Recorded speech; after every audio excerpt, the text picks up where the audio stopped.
Herkese merhaba. Bu yaz aylarında serinleten bir yiyecek istiyorsanız dondurma yapın, dondurma yiyin arkadaşlar.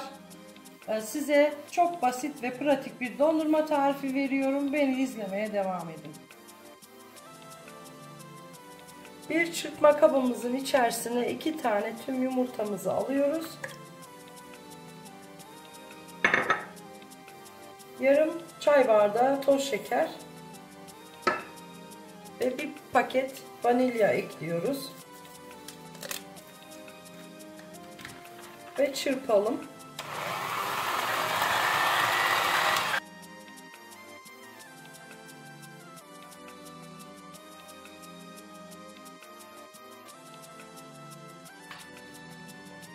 Bakın 3 dakika kadar çırptım. Bu kıvamı aldı. Yumurta ve şekerimiz. Şimdi bunun işi bitti arkadaşlar.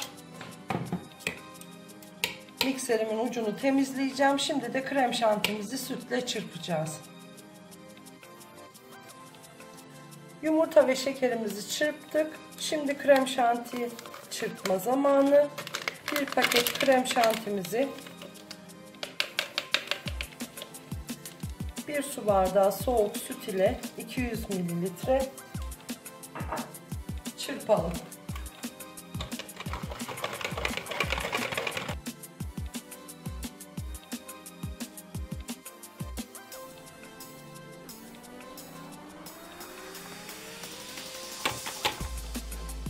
Kremamızı da çırptık. Şimdi önceden çırptığımız yumurta ve şekeri içine ekliyoruz.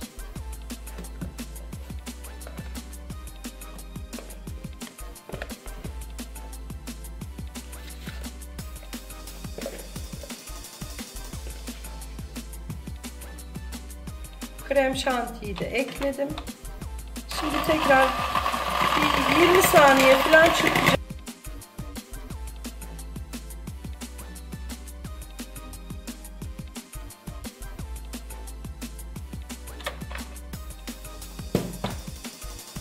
İyice birbirine karıştı bütün malzemeler. Şimdi derin dondurucuya koyacağımız bir kabın içerisine boşaltalım.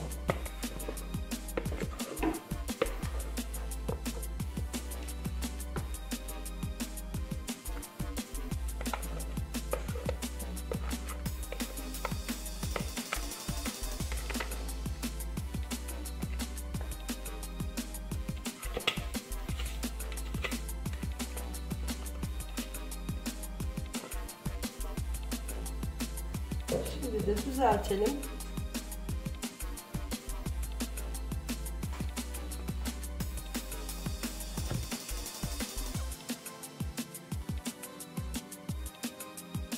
Gördüğünüz gibi 2 dakikada hazır dondurma. Bunu şimdi üzerini kapatacağız. 3-4 saat donduracağız dip frizde. Sonra çıkarıp afiyetle yiyeceğiz.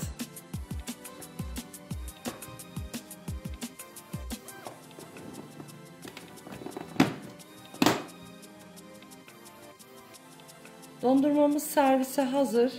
Dip frizden çıkarttım arkadaşlar. İstediğiniz gibi servis yapabilirsiniz. İsterseniz böyle bir külahlı dondurma külahında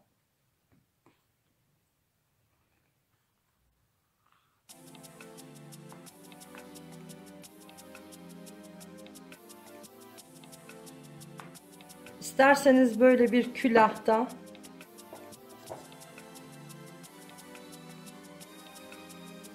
ya da böyle bir dondurma kasesinde